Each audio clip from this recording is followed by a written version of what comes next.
on this episode of the WildFed podcast. It's trying to do something bigger than just killing something. And so we went at it with, why can't people that aren't into hunting want to watch hunting films? You guys are out in front, changing the way hunting looks to the public. You're at the cutting edge of making more artistic hunting media. I've seen grizzly bears on mountains 2 miles away catch my wind and literally run over the mountain. Your experience is getting tainted with your fear. Just go out there and have a good time, and if you get eaten by a bear, you get eaten by a bear. I came in as an adult thinking this would be like everything else I wanted to learn, and I would just take some classes, and it was like, oh, there aren't any. Most hunters want to teach people how to hunt because they know that the more hunters that there are, the more likely hunting as a thing is going to stay. It's not like it was 100 years ago where you just grab your rifle and walk around and shoot something and drag it home and eat it. Episode 91 of the WildFed podcast, The Shooter Behind the Shooter, with William Altman, is brought to you by Surthrival. Since 2008, Surthrival has produced one of the finest metabolism-enhancing and anabolic supplements on the market. That's Elk Antler Extract. Beginning in the spring, elk, just like the rest of the deer family, grow their enormous antlers in just a few months, and each winter they fall off and are discarded, only to be regrown the following year. This incredible feat is the result of powerful steroidal compounds and growth factors that can be consumed by humans with some dramatic effects. Effects like enhanced metabolic function, tissue repair, hormone upregulation, immune modulation, and more. Right now at surthrival.com, all Elk Antler products are 15% off with the coupon code FIT15. That includes Taboo, Surthrival's Chocolate Love Elixir, which, in addition to several aphrodisiac herbs, is rich in Surthrival's unique Velvet Elk Antler Extraction. Again, go to surthrival.com to learn more about Surthrival's Elk Antler Extract and to get 15% off all Elk Antler products with the coupon code FIT15. This episode's also brought to you by Wild Food Warehouse. For a while, I've been telling you about the incredible hand-foraged wild rice at Wild Food Warehouse. Well, now they're carrying a line of beautiful hand-harvested berry and plant powders from the northern latitudes of Finland. Their blueberry, lingonberry, and spruce tip powders are all sourced from pristine lands north of the Arctic Circle and packed in light-resistant, nutrient-protecting, violet-colored Miron glass. I love mixing a tablespoon of these powders into a liter of water, squeezing in some lemon juice, and adding a little stevia to sweeten it. It makes a super refreshing and hydrating drink, and the rich color and flavor of those powders lets you know you're getting mega-dosed with antioxidants and key nutrients like vitamin C. Head over to wildfoodwarehouse.com to check out their selection of Arctic-sourced fruit and superfood powders, and of course, for all your wild rice needs too. At wildfoodwarehouse.com, the coupon code WildFed gets you 10% off your order. And while you're there, pick up some of their hand-harvested wild rice. Again, it's wildfoodwarehouse.com. I'm Daniel Vitalis, and you're listening to the WildFed podcast, a show about reconnecting with nature through hunting, fishing, foraging, and food. WildFed. Food is all around you. I've got a fun episode for you today talking with William Altman, someone I've been wanting to connect with for a few years now. William's a fellow Mainer, and we only live a few hours from each other, which in this state is relatively close, but we just never got to connect in person until now. William and I have a mutual friend, Dylan Stewart, who's been a guest on this show, and he's also the director of photography for Donnie Vincent, who is the subject of some fantastic hunting media, and who's also been a guest on this show. And William and Donnie were both featured recently in the best-selling book, The Comfort Crisis, whose author, Michael Easter, we also had on the show recently. So it's about time William and I got to sit down and talk. As someone who's entered into the world of hunting media with this podcast and, of course, the WildFed TV show on Outdoor Channel, I was excited to talk with him about the cinematography he's doing in the hunting industry, helping to reshape the way hunting media looks and making it more palatable to folks who don't hunt. But I was also excited to talk hunting in general, since William's a very accomplished and committed hunter. As a relatively new hunter myself, it's always great to pick the brains of folks with a lifetime of experience. So you're about to get a glimpse behind the scenes, to hear from the shooter behind the shooter, but also a glimpse into the state of the hunting media industry, where it's headed, and a whole lot more. William Altman, welcome to the show. Thanks, man. About time we met in person, huh? I know. I was saying to somebody the other day, I was like, this is a long time coming. Yeah. Yeah, we've been talking for, I don't know, probably 5 years or so anyway. That's crazy. Yeah. I first heard about you through our mutual friend Dylan, who's more of like somebody, I've hung out with a couple times, but is lifelong friend of yours? Yeah, I mean, Dylan, I grew up with Dylan in this area ever since we were 3 or 4 years old. Okay. Did all kinds of adventures together. And for people listening, Dylan's been on the show before. He does Bold Coast Burns, so he's sort of like a fish artist. Yeah, yep. Yeah. He does the burns, and now he's doing like all the prints. Like I got prints right here on the wall. Yeah.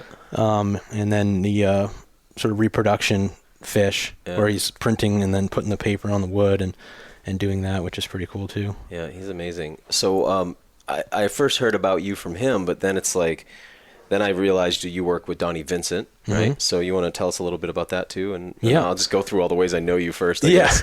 That's what I mean. It's kind of funny that we've taken this long to cross paths. I worked with Donnie for the past 10 years. Wow. And basically when Donnie started going down this path of sort of creating hunting, content, we found each other very early on.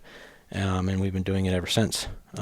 Still, I mean, I talked to him just before you got here and making plans for the fall. Right on. Yep. Yeah. I heard he might be coming up here for, can I say that here? I think so. I was talking to Hal Blood recently, Yeah. and he said Donnie might come up for a moose hunt. Yeah, so. yeah. I hooked him up with Hal, and together they put together a moose hunt. So, Beautiful. That's really cool. Yeah, it's first season in Zone 1. Cool. Right on. You gonna film that? Yeah, I'm going to be there filming it. The funny thing is I knew this was going to happen too. So I was like, well, one of us is probably going to draw a moose tag now that I have to be filming Donnie. And so my dad's wife drew Zone 1 September. And so they're going to be hunting there the same time we're hunting there. Oh, yeah. And so I'm going to be filming Donnie, and then they're going to be filming that. Oh, no kidding. Yep. You bummed you won't be able to be part of that? Well, I mean, luckily we're in the same zone, I guess. So we're going to kind of be in the same area. Yeah. But I mean, there's a lot of focus that has to go on with what I have to do with Donnie. Yeah, but you'll be able to grab dinner and drinks at night. Yeah, we can, and if one of us gets a bowl, I mean, then we can all get together and hang out around that. It'll be cool. That's fantastic. But, it's like, what are the chances, right? Yeah. And then I read about you in the Comfort Crisis. Yeah. Right? So Michael Easter's book, we had him on the show, and that was cool, man, because there I'm reading the book, and I'm like, oh, man, this is like, dude lives up the road here, So tell us a little bit about that. Yeah, that was, I didn't really, when all that was going down, I guess I never really thought that I was going to be in the book. Because he speaks very highly of you. It was kind of interesting that I guess during the trip, I never really put two and two together. I was just sort of there. Right. And then when the book Donnie came out, would be the focus of. Yeah, and when the book came out, he was like, "Hey, you're a character," and I was like, "Oh, really? That's interesting." And then I got a copy of it and read it, and I was laughing. Yeah, because he describes you as quite the tough outdoorsman. Yeah. Well, I guess Maine kind of hardens you that way. Yeah. Yeah, because I specifically remember him talking about you wearing short sleeves while he's shivering or something. That's what he says in the book. Yeah, that was on the first time we met, which was on that Men's Health article. Yeah, okay. That was on that elk hunt we did in Nevada, and he came to write that big article on Men's Health, and we kind of just hit it off, and he was like, hey, I want to do a bigger project. And so, him and Donnie connected on this caribou hunt. Okay. We went to Alaska I went to Alaska for 2 months, but he was there for a month of it. Okay. Yeah, we did. Wow, 2 months. Huh? Yeah, that was the longest time I've ever been on it. It was 4 trips back to back to back. Oh, okay. So it was like basically 4 2-week trips in a row. Into the bush, and then you come back out. Yeah, come back out for like a couple days, swap basically zones. It was all within the state of Alaska. We started caribou.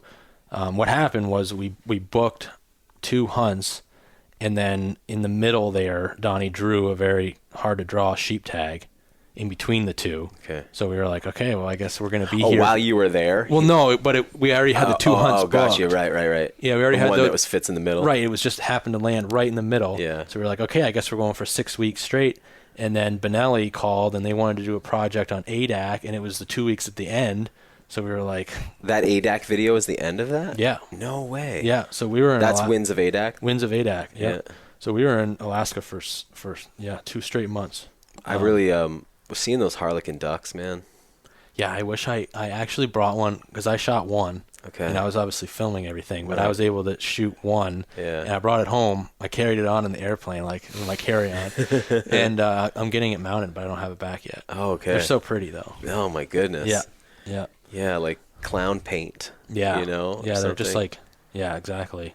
Like you couldn't paint a more unique looking animal, really. Yeah, it's incredible that it's real. Beautiful Sometimes I notice, like, still I'll see pictures of animals, like, on social media, that every week I'll see something that I'm like, that's an animal? Yeah. Like, where have these been my whole life, you know? Yeah.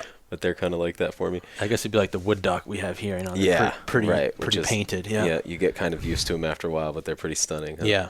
Yeah, they are amazing. And then tell me about your most recent project, Hunt Maine, because that seems like that's your personal project? Yeah, that's kind of a personal project that I'm doing with my dad and my friends here. And, you know, Josh Leach being... Josh, I met in high school, freshman year, and we've been ever since, like, going on crazy adventures. He actually filmed Donnie for, like, 2 years. Oh, no kidding. He was with, you know, kind of my assistant, I guess. Okay. And so we went on a couple trips all across the world.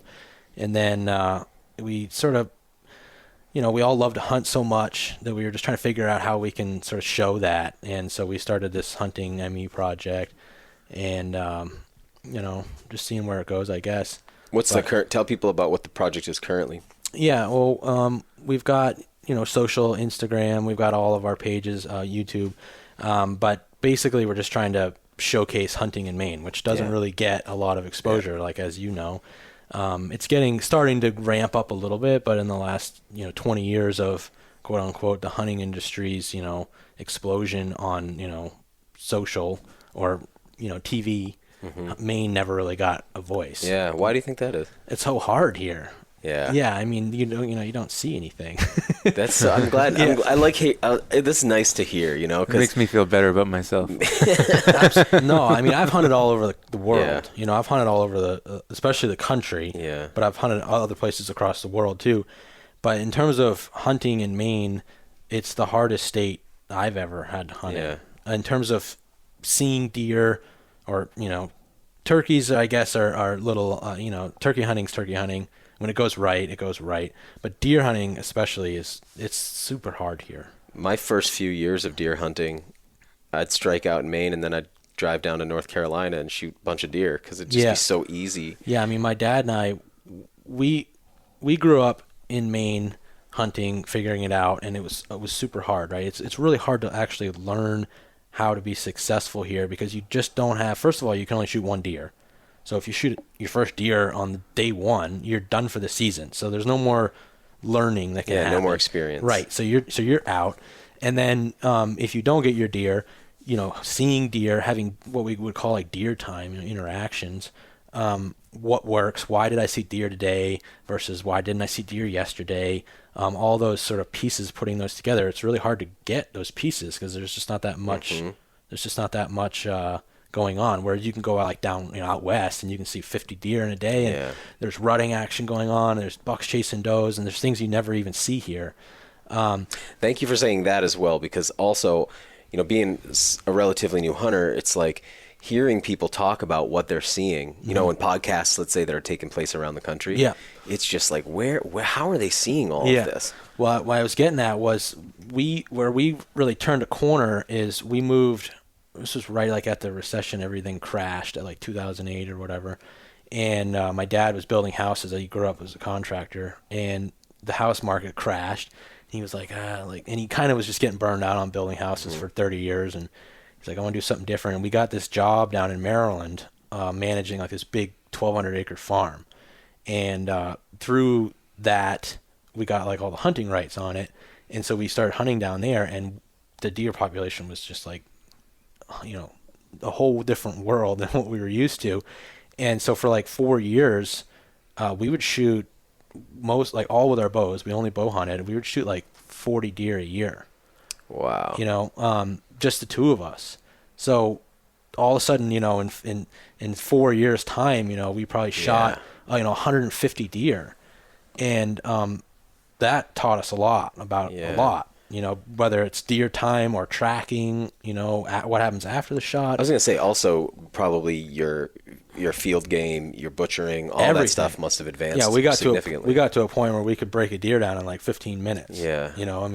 That did not happen for Grant and I last night. No, it did not. Yeah, No. 2 deer took us until 5 a.m. But yeah, we used to go down late season in January, and this was like as we moved back to Maine. We were down there for about 3 years, and then there was sort of a period there where we would kind of go back down there to hunt, and we would go down there a lot in January, and we needed to shoot like 30 deer a year. You guys were crop damage. yeah, last night. Yeah. So this was kind of like a crop damage standing. We needed to shoot like about 30 deer a year on that property just to sort of maintain like a decent population. Most all being does, because that's where the population is most, affected. These are farmlands, ag or something? Yes, it was about 500 acres. There was a 500-acre woodlot, and then there was like ag around it. So the deer obviously would live in that woodlot and come out to at the night ag. and feed. Yeah. So we would go down there in January, and we would shoot like in a week. We would shoot like 15 deer. Wow. Just most all does. So we would have like 15 deer hanging at the end of the week, and we'd have to process them all. Right. And like I said, we got to the point where it was like 15 minutes. We were Yeah.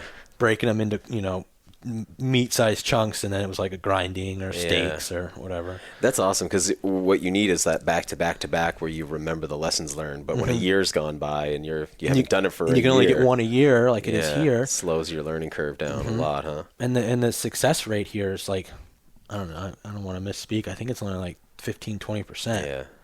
I was going to say, in the deer season, it's more guys telling you they didn't get one than telling you they got one very often. They passed on a bunch. Yeah, they passed on a bunch early. Yeah. And then they all disappeared. We are lucky with our bears, though, here, huh? Yeah, bear hunting's awesome. That's another It's like sort the of new good thing. old days of bear hunting here right now. I shot one last year, which was really our first. Josh has been bear hunting. Josh was bear hunting for years. He's shot a couple bears. But like my dad and I, it was kind of a new thing for us. The last like 3 or 4 years we've been doing it. Okay. And we finally got one last year and just sort of, found some bait sites that are working and things like that. Is that the one in that video? Yeah, that one in that video on the channel, yeah. What's it called?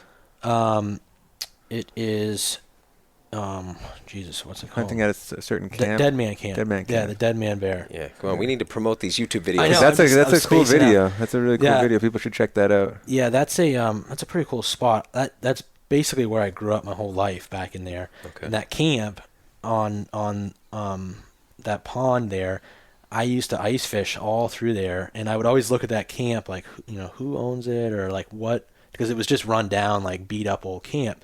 And we had a shanty up there. We had like a little shanty on the shore, pretty close to Fishing for what? Just bass and pickerel Warm and perch. water It's all warm water fish. And but so somebody that we knew actually purchased that land recently. Oh, cool. And they were like, "Hey, there's a cabin up there," and we were like, "Oh yeah, we know about the cabin because we've been up in there our whole lives." And they were like, "Well, you need to go up there and just kind of spruce it up, like it's mine now, so you guys should go." He's sort of having us sort of work on his land as like a managing wildlife, and so he wanted to kind of bring the cabin back.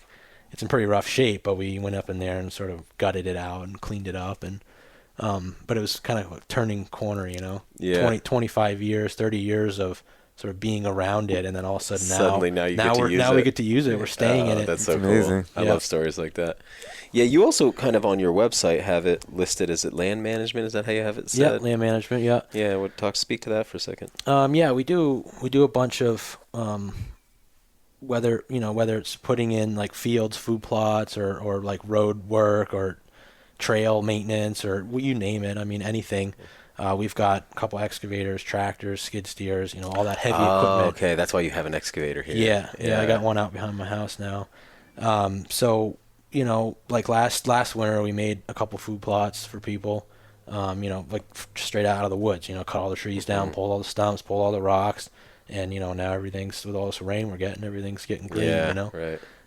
So it's kind of a different style, a lot of people look at it like, food plot hunting, like, we're big woods hunters. Describe for somebody who doesn't know what you're talking about. Can you explain it a little bit? Food plot would be, essentially it's a field that's got some kind of alfalfa or something. Yeah, like we do a lot of clovers. Okay. And the reason that we do clover, one of the reasons is that the deer here are used to it. Right. They're not used to ag, because there's no ag fields. You're planting the same like red clover that we'd see. Yeah. That I see in my lawn. Yeah, basically. But it's very Dense. thick and dense and like a lot of it. The deer don't have to like pick around everything else to find it.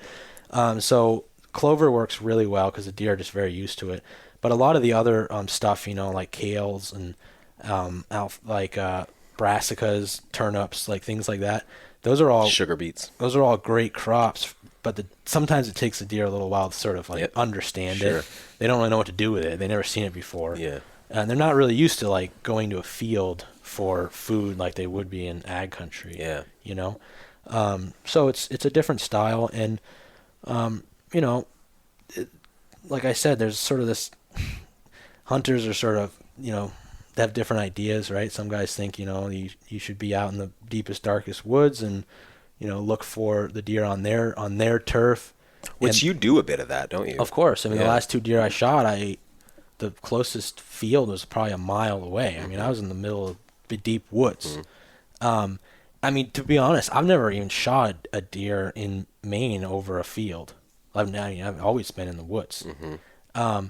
But the feed sources, it just sort of gives the deer, it gives them like a different kind of food, that they're a different variety of food. It's not just browse and acorns. Now they're getting like clover or beets or something like that, or oats or rye or whatever. So that's giving them another food source. It's giving them a food source sometimes into a season that's hard on them. Yep.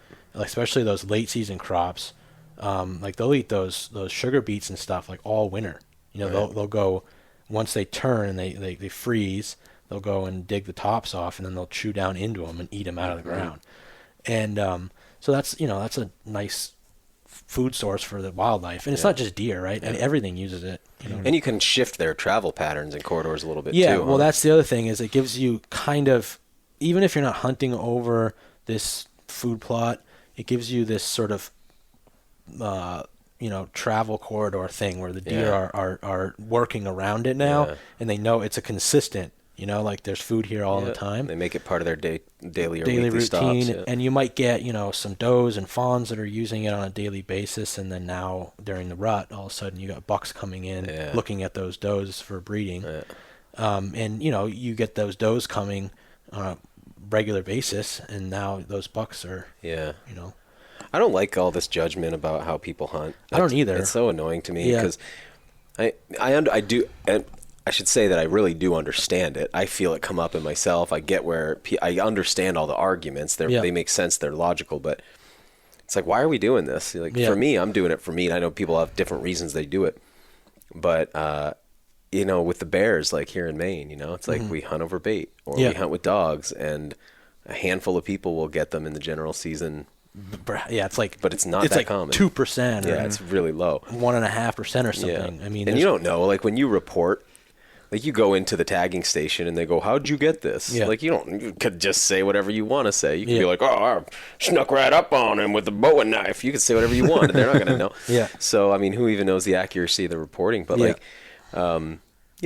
I think out west it's really easy to judge how we bear hunt in places where they can spot and stalk bears, and it's like, well, we don't have that option. Yeah. And I've done that all over the world. Yeah.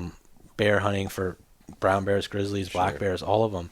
And they've all been spot and stalk hunts, but it's areas that allow, that work for it. Yeah. That's just simply not an option here. And no one's ever going to be like, "Oh, sure, you caught the fish, but you baited it." Right. It's like, well, come on, man. I mean, it's funny from animal to animal how we change our sentiments and how we change our opinions about method of take and everything. So. Yeah, as long as it's responsible and ethical, then what's wrong with it? Yeah. And the whole idea with deer hunting and these guys, that have these different opinions, we're super like old school up here, and the industry really hasn't the industry or whatever. The sort of modernization of hunting hasn't really caught up here. So we have a lot of old school mind, which is like tracking, for example, is very old school. And then, just the big woods. Now, I want to clarify something there, because I've had folks on my show who are into tracking from the primitive skills perspective, which is a whole different, they're obviously overlapping skills. Yeah. But when you say tracking, you're referring to the hunting style of tracking, right? You don't mean like so following their track in the snow. Because there's this thing of tracking, which is this primitive skills thing here in the States and abroad, which is like the art of trying to understand what the animals in your environment are doing based on tracks, and they go deep into reading micro impressions and tracks and all that stuff. So that's one thing people will say tracking, and they can mean that. But there's also here in Maine, you're either sitting or hunting, right? If you're hunting, you're like tracking deer typically. Yeah, there's like still hunting. Still hunting and there's tracking. Tracking, still hunting, or sitting. I mean, those are your basic three categories. Tracking being normally in the snow when you have a fresh track. Still hunting would obviously be just slowly walking through the woods, hoping to bump into something, and then you have sitting, where you're a tree stand or a ground blind. And so I get so many people who write me lately who say like, "Hey, I don't hunt or forage or anything. I just love this podcast." So I want to make sure people get what we're talking about. So this piece on tracking, like you said, in the snow. Correct me if I'm wrong here. I don't know Hal and those guys very well. I just recently met them, but so I'm not really dialed into that community up north, but my impression is that they tend to wait until the muzzle loading season or when there starts to be snow on the ground, right? That's the goal, is to have snow on the ground so they can really... They'll hunt any time that they have snow. Right. But often it ends up being the muzzle loading season. Right, because it's later in the year. Did you see that video I did with Hal a couple... No. I did it. It's called Brutus. Okay. So we tracked, I think it was... Not last year. It was I think I saw that deer on your Instagram, but I did not see the video. Yeah. So it was 2 seasons ago now, but I went up with Hal, and it was muzzleloader, and he hadn't got his deer yet, and we tracked a big buck for 2 days. Wow. We got on him first thing in the morning, the first day, and we tracked him, I don't even know, 15 miles probably, something like that, and we got, I think it was that first day we got like 2 shots at him. But it was thick and muzzleloader. You only had one shot. And you're putting pressure on him. Yeah, I mean, basically just taking up the track, until we should have had him on the very first. The time we caught up to him, he should have been dead. But we were looking left because we assumed he would have been bedding left just by the lay of the land. Yeah. And I mean, we walked. He was from here to the couch. Oh man! But he was to our right, and we were just. and he was laying right there in the wide open, and we just weren't paying attention. And he got up and got a step on us before Hal got a shot. And if he had his 30-06, he probably would have shot at him 3 times. He probably would have hit him. But he had 1 shot. So he was trying to find the hole, and because he's muzzle loading. Muzzle loading, yeah. He just didn't get, he didn't connect. Right. But so that was day 1, and then that deer. So wait, let me ask this let me add one piece. Hal, who we keep mentioning, Hal Blood. He's sort of the famous deer tracker in the state right now, right? And he's written a bunch of books on it. Before him, it was the Benoits, right, who were the sort of well-known. Right here over my shoulder. I mean, I grew up with this book right here. Hunting Big Woods Bucks, Master Guide Hal Blood. Yeah, so he's sort of our main legend.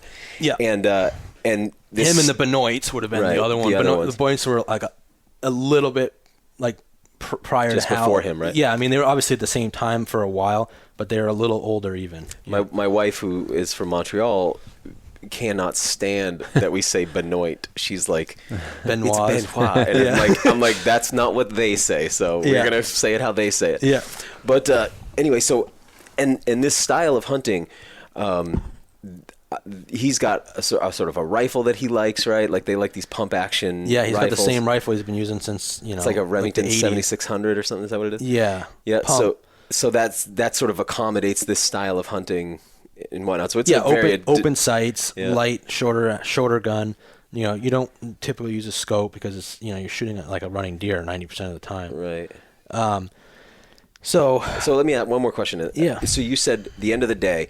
So you go back to camp, sleep, and then you got to get up and get back on this deer. Well, and this is a unique situation where we were post-rut.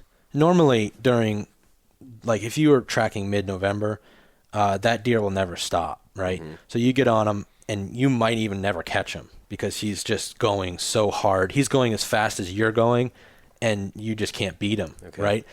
Unless he like hooks up with a doe or something like that, then he gets might waylaid for a while. But this was, in December post rut, and this guy was tired, and he was done with does, and he was done rutting, and he had just probably ran 400 miles in the last 3 weeks, and so he would bed up pretty quickly after we would bump him each time. So we knew he was tired. He'd burned up all his energy. Yeah, and we pushed him all day, right? So we knew he's probably going to bed up really pretty much all night because he's, he didn't get to sleep all day. We pushed him all day. So we decided in the morning to just go right back on that track and see if we could catch him, hoping he didn't go that far at night. And he didn't. He only went like, I don't know, probably 600-700 yards, and we caught up to him again. That you would never pull that off in November because that deer probably be 20 miles away by the morning. Yeah, like he's still got fat on his body, right? Yeah, he's still got energy. And just looking for does. I mean, they'll walk. T levels are all high. They'll walk themselves to death. Yeah. I mean, literally, they'll deplete their reserves so hard that they'll die during the winter. Yeah. So, in the quest for a doe and estrus. Yeah, exactly. Spread the seed. A lot of the young men right now can relate to the story. Yeah. Working yourself to death. How many times have you stayed up all night looking for... just pushing too hard. Pushing too hard. I'm loving that married life, man. I am. So sweet. Get your life back. But that was a cool hunt I did with Hal. That was the first time I'd actually hunted with him. Yeah. Okay. And that film is done well. I think it's got like... Is that on your page? No, it's on the Big Woods Bucks page. Okay. Yeah, Okay. I think it's got Brutus? Brutus. It's got like 150,000 views. Oh, right on. Yeah, it's done well. Cool. Yeah, those are great guys. How, as somebody who's never hunted like that and wants to, I'll ask the question for myself, but it'll be proxy for everybody else. Yeah. Where do I even start with something like that? Tracking. Yeah, if I wanted to go do that. Because you also, another thing to consider is like, I can't do that where I live. I'm going to be running into private property every 5 minutes. Yeah, and like here where I live, I don't get snow hardly ever during the season. I mean, it's a rarity to have more than an inch or two of snow on the ground just because of the coastal effect. And that's getting more and more extreme every year with global warming and the whole thing. So we rarely see tracking conditions here. Obviously, if you don't hit posted signs, you can go, right? Because you can trespass in Maine. So, if you have snow and you got big property and you want to go, you can go for it. But yeah, during like... But you said 14 miles or something like. Yeah. I can't imagine being able to go 14 miles and not hit posted signs. Exactly. So that doesn't really work for where you're at. Right. So what you have to do is basically head north. Yeah. Up to paper company. Yeah, you got to find. You got to basically track the weather patterns and see when a good fresh snow is coming. Ideally, you don't want too much snow. You don't want not enough snow. You want something like 6 to 8 inches of. Maybe 12 inches of snow. You got to walk in it too. Yeah, you got to walk in it. If it's 2 feet, 3 feet, it's, and the deer have a hard time walking too, so it's harder to find tracks. Okay. You know what I mean? But yeah, basically you would start driving logging roads and looking for a track crossing the road. And, what makes you go like, I want that track? Well, Lawrence always says, Dan, if you could put a 30-06 in that hoof print there, that's how you know you got yourself a 200-pound deer. Yeah, I'm sure in that book right there, there's a whole section on which track is the right track. Hal that season he kind of committed to getting what he called a toe dragger. So when they get super old and super big, they start actually dragging their feet. Yeah. Especially when they're tired because they're just so like heavy. Yeah. And so they start dragging their toes in the snow, and that's usually indicative of like a big old heavy deer. Yeah. But that's why he was so late in the season because he kept passing tracks up. He was like, yeah, this is probably like a 180, 190 pound deer. He wanted something 200 plus. I think Brutus was like 205, 207, something like that. And this was at the very end of the season. Yeah, right. So he was probably 220, much something bigger like boy. that. Yeah. So, reading the tracks, the stance, the width of them, the stride, the size of the track isn't always, sometimes guys will shoot 220-pound deer that have a pretty small foot. So the actual physical size is sometimes misleading, but certain things like the stride, they can't get to be. Because if you can look at that stride, you can sort of build up in your mind the body size. They can't get to be 225 pounds, 250 pounds without having a long body. Yeah. They just can't. Okay. And like around here, we got a lot of short deer, so we'll get these big necks and shoulders and everything, but their midsection is not very long. Yeah. And so they only weigh like 180 pounds. Yeah. And so that deer will have a shorter stride. So if you find that long, Hal always puts his gun down in between the tracks and sort of reads the length of the stride. Yeah, right. That's going to tell you a lot, right there, and then the width too, how far apart they are. Right. And then if you're looking at antlers, if you're looking for antlers, you can start taking a track and reading like how he maneuvers through the woods. For example, we took a track first on Brutus, and Hal was kind of saying, it's probably like a 190-pound deer track, but late in the season, like, let's take it for a little while and we'll see, And he walked between two trees that were like this far apart. Okay. And 12 inches apart, 14 inches apart. Like, he went right between them. So, that's showing you that his rack is obviously not very wide. Yeah. It's got to be super narrow. So we actually left that track because he was like, it's not a big body. It's not a big rack. Like, I'm just, let's go look for a bigger one. Wow. And we ended up finding that big one, and it worked out. But, that's just kind of the commitment to the old buck, that you got to make. He was, willing to go for broke on that one. Man, where else are they hunting like this? In the States? In the U.S., they do it in Canada some, but in, Eastern Canada. Minnesota, with northern Minnesota and Wisconsin, they do it. Okay. They do it out like they do it out west too, like in northern, like, I think like Montana, maybe like northwest Montana, and like, what is it, Nevada, top of Nevada up there. Okay. Or Utah, I guess it would be. Yeah. And then, like up through that region they do it. Okay. And then they do it down south a little bit too, like the Adirondacks, Massachusetts sometimes. It's just kind of, anywhere that you get snow and you have freedom of motion on like a big piece of land. But it must be a diminishing art too, with the rise of trail cams, GPS, like all the stuff that people are using now. And privatization of land. Yep. That must be the biggest factor. Yeah, we have this unique frontier. We kind of have like the last frontier of the United States, of the lower continent. 48. Alaska's contiguous obviously United States. Right, Alaska's got its own thing going on, but the paper company up north is like a whole, like the paper land is a big frontier that most states don't have anymore. Yeah. But they definitely are doing it up in like Minnesota and Wisconsin, and then I know some guys in like Canada that are doing it too. Mm-hmm. Hal used to go to Canada every year and hunt. Okay. Especially over in certain provinces have laws where you have to have guides. Some provinces you don't. Mm-hmm. So it depends on like what province you want to go to, whether or not you have to like hire a guide service. Yeah. So there's that involved, but and you need the border to be open right now. Well, that's a whole that's a whole nother thing. This is crazy. Yeah. When you were talking before about the industry, I'm curious, like when you look at the industry around deer hunting, there's all these different ways deer are hunted around the country, right? Mm-hmm. There's places where you can still run deer with dogs. There's places where you can drive deer. There's places, obviously, where tree stand hunting is the primary method. There's spot and stock. All this stuff's going on. Yep. What do you see the industry caters to the most? What do you think, like, is it too much in one direction, do you think? We'll get right back to the show in a moment, but first, if you love the WildFed podcast and TV show, head over to wild-fed.com and check out our store. We recently added a tactical patch with our logo that reads Hunt, Fish, Forage, Food. It's got Velcro hook on the back so it can stick to any of your Velcro loop fields, on garments like jackets, on packs, and even on Yeti soft coolers. I keep a collection of patches on my vehicle ceiling because Velcro sticks great there too. We've also added some new stickers and sticker bundle packs, and right now until the end of the month, everything in the store, including our WildFed trucker hats, are 10% off with the coupon code JULY10. That's the word July and the number 10. If you love the WildFed podcast, TV show, or both, and you want to support our mission, head over to wild-fed.com, click on the store, and use the coupon code JULY10 at checkout. Now, back to the show. The big industry definitely is catering more and more towards like Midwest style of tree stand hunting, higher end sort of management. Mm-hmm. There's definitely been in the last, I would say like 5 years, there's sort of been this like,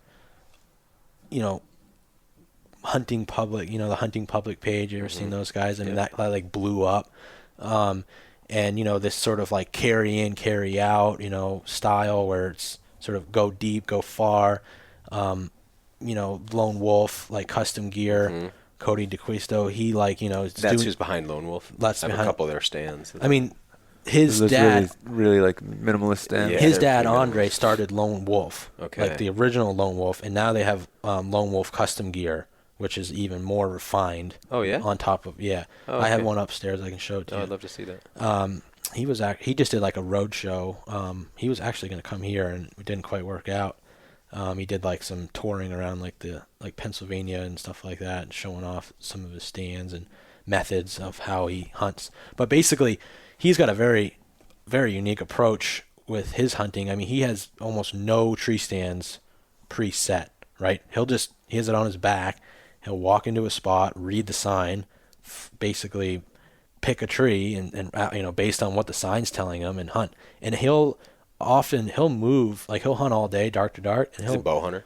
Bow hunter, yeah. And he'll move sometimes 4, 5, 6 times in a day. Oh wow! Like he'll see a deer on a ridge, and he's like, hey, like that looks like that might be better. Gets down, goes over there, gets up in a tree. So it's kind of this like mesh of, it's almost like still hunting from a tree. Yeah. Because it's so easy. His stands are so easy to put up and take down. Yeah. So he'll move all the time, and he'll see like a big deer, big buck, go into the woods in a certain spot, and then he'll just get down and go move over there and get up, and a lot of times that deer, like in the evening, will come back out in the same spot. Yeah. And he'll shoot him.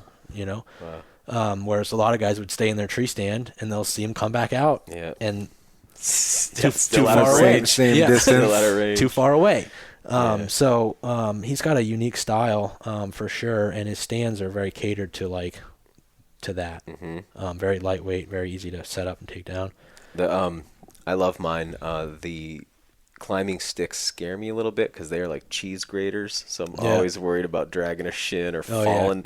Yeah. I always think if I fell, because I use like a rock climbing harness, I always think if I fell, how like I got to be careful not to impale myself on one of those. They're sharp, man. Yeah. But I love those stands. So they're really great. light. Yeah. Mm-hmm. And then they have, they also have, so Lone Wolf just changed their name. I think it's like Novix now. Oh, no or way. Something like the original Lone Wolf. And then they have XOP. So the DeQuistos work with XOP to sort of work on their stands, and so they're kind of like a partnership. So XOP is kind of basically very similar to Lone Wolf's, like they're the cast aluminum platform and all that stuff. When Lone Wolf like ended their patent, XOP was able to like make a very similar stand. So there's XOP now, and then like Lone Wolf custom gear is very refined version of it. Yeah, very high end, expensive. Cool. I'm looking forward to seeing that. You've got. It seems like you know the industry pretty well. Huh? Yeah. You've been in it a while. What's happening in the industry right now? Like, if you were given to people who are listening who aren't really tuned into it, if you were going to give people like a big picture briefing on like the sort of what's going on in the industry, what's the status of things, It's kind of funny to say, like I've been working in the industry for 10 years, but obviously like Donnie's style is very different than most people's styles. And so when how we describe how? Well, like for starters, like the long format film work, I mean, we kind of came into it.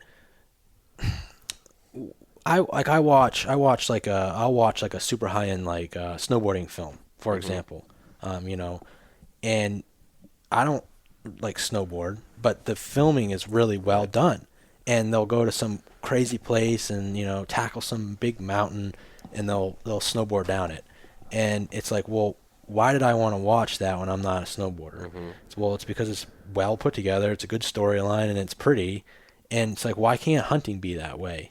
Now that you say that, I get. Now I get all Donnie's films now. I'm like, oh, it's that similar style of right. It's like trying to do something bigger than just killing something. Yeah. And that's what most of the hunting industry, all the TV shows are just about. Yeah, I went to, this week I'm in Illinois, and killing one of these, and here comes a buck and I shoot him. Next week I'm in Kansas. Next week I'm in Iowa. And like that's just kind of the way the industry went, and it was just one kill to the next. And it was like, well, there's a lot of guys out there that are doing a much different thing, and they have a much higher end sort of story going on than just state hopping or whatnot. And I'm not saying you can't have a good story state hopping, but they don't tell it very well on film. Yeah. It's a 15-minute typical TV shows, right? 30 minutes. So it's 22 minutes of actual hunting footage. Half of that is recap of like what happened before the commercial break. Right. So really, it's only it's only like 15 minutes of content. Well, you can't tell that much of a story in 15 minutes. You got to have a pretty established or a good voice in order to do that. Like you have to know you have to know how to communicate if you're going to tell that story. Yeah. And you need a little artistic license, I imagine, too. Mm-hmm. And not a lot of professional cinematography going on in the hunting industry, especially 10 years ago. Like that's been shifting more and more in the last 10 years. The way that the hunting channels are set up is very different than the rest of television, as you're finding out with the deals you've been getting on WildFed and all that. So, but yeah, the shift when we got into it like 10 years ago, it was right at the cusp of people looking for. They were kind of getting tired of hunting TV, and they were looking for something higher end. And so we went at it with, well, why can't people that aren't into hunting want to watch hunting films? Like, let's just make them better, And so we started going on these bigger adventures, and our first film was a deer hunt. It wasn't like some giant off, the grid big adventure. That's that deer Donnie was chasing for a long time? Yeah, Steve, yeah. And we hunted him for. It sounds so creepy. Yeah, we were hunting Steve. Yeah, there's a funny story. Dangerous game. There was a guy that would hunt with Donnie, and he was like, "It's so stupid you guys name your deer." That was his his thing, and it was like, well, what do you want? Like when you've got 10 different deer that you got to have a name for them. Yeah. When that 8-pointer with the thing, the 10-pointer codes. Yeah, so it's just like, well, give them a name so you can talk about them. So anyways, so they were kind of making fun of that guy, and they were like, the next deer that we find that we want to give a name to, we're going to name him Steve. Because the guy's name was Steve. Yeah. And they were like, whatever. He was like, whatever. So they found this, he was like 3 years old back then, and they were like, oh, this deer's going to be really pretty someday and big, and let's name him Steve. So they named him Steve. And we ended up, chasing him for years. But so that wasn't anything like earth-shattering in terms of difference in, like, we could have filmed that as a normal TV show, right? Like we could have just gone there to North Dakota, made a 21-minute episode about killing Steve. Like that's what most people would have done, but instead we sort of like filmed this bigger thing. And that was my first like professional job, really, like in the film industry. So, that was way early on. You filmed it over multiple seasons? Yeah, that one took 2 years. What was your background? Did you go to school for? No. Oh, really? No, I graduated. Beautiful. I graduated high school, right here in town. Okay. And when I got out of high school, I hated school. And just for people listening, we're in down East Maine, basically. Right? Yeah, we're in Sedgwick right now, but I graduated GSA, George Stevens Academy in Blue Hill. Okay. I grew up in Penobscot. It's all neighboring towns. This is a beautiful area, by the way. I love it out here. Yeah. It's like its own part of Maine that's unique. It's kind of like the very beginning of down East Maine, right? Mm-hmm. You keep going east, it gets like more remote, but this is sort of like where the population's sort of shifts over. Yeah, you just have a little more towns and a little bit more people here, but it's like the very beginning of down East Maine. Yeah. But so I graduated high school, didn't want to go to college. I wasn't.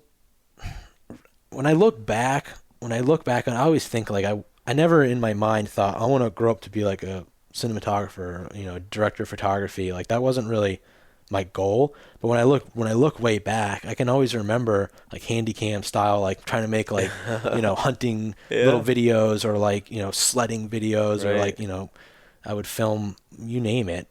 And so when I look back, I'm like, well, I guess I probably was sort of destined to sort of fall into this category. It just was never my vision of like a career, right? So when I got out of high school, my dad was like, hey, you're not going to go to college. Like, what do you want to do? You got to like be productive, And I was like, I just want to hunt. Yeah. Well, that's what I told him. I was like, I just want to hunt. And he's like, well, that's fine, but you got to like make a job out of it somehow. You got to make money. Sounds like a great dad. Yeah. And so he was like, what do you want to do? And this was right 2008. I mean, I graduated high school, and this is right when we moved to Maryland. Okay. And so we had this like great hunting opportunity in front of us where we were going to have lots of encounters with lots of deer. And so he's like, hey, well, why don't we just start like filming each other? We're going to be hunting a lot, and like we'll try to make like some content. So like DVD, back then this was like this was 13 years ago, 12 years ago, stuff like that. So I mean this was kind of pre. What was the camera you were using? Well, I bought a Canon XH-A1S, which was like still tape. No, this was like a pro tape camera. Oh, yeah, all right. A mini DV camera? Size. Yeah, mini DV, yeah. So, I had a job, like a small, like a kind of a part-time job. I had low living expense at the time, so I would just like make some money at that, and then I would just buy like another piece of camera gear. And that had the interchangeable lenses, right? No, that was like the next one up from that. Okay. So this was like the single lens version, okay, basically, and then the next one I can't remember the name of that, but that one had the interchangeable lenses, same version, same genre. Yeah. But so I would buy another piece of gear, and we would just film each other for like 2 years. We did that, and we started putting together some like short things and shot some big deer. That one on the wall in there. That you saw that I shot in Maryland. I shot with my bow.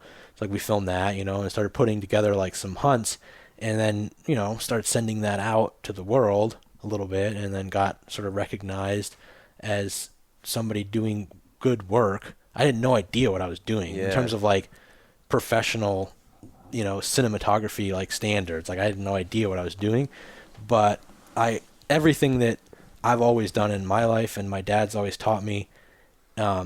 Sort of to do something to the best of your abilities, right? So I always pushed to like make it the best that I could make it, whether it was building, my dad always built houses, right? And he would build really good houses. And, if you tore the wall apart, like you would see, craftsmanship inside the wall. It's like, even though you're not going to see it in here, like this needs to be built well. His own standard for himself. Himself and just the overall aesthetic of the house, like it was just the best that it could be built. And so I would take that, I grew up with that. And so I was like, okay, how can I shoot this the best that I can shoot it? And, whether that was, I need a different, lens, or I need to buy a new piece of equipment, or I need to stay out longer or harder or go further.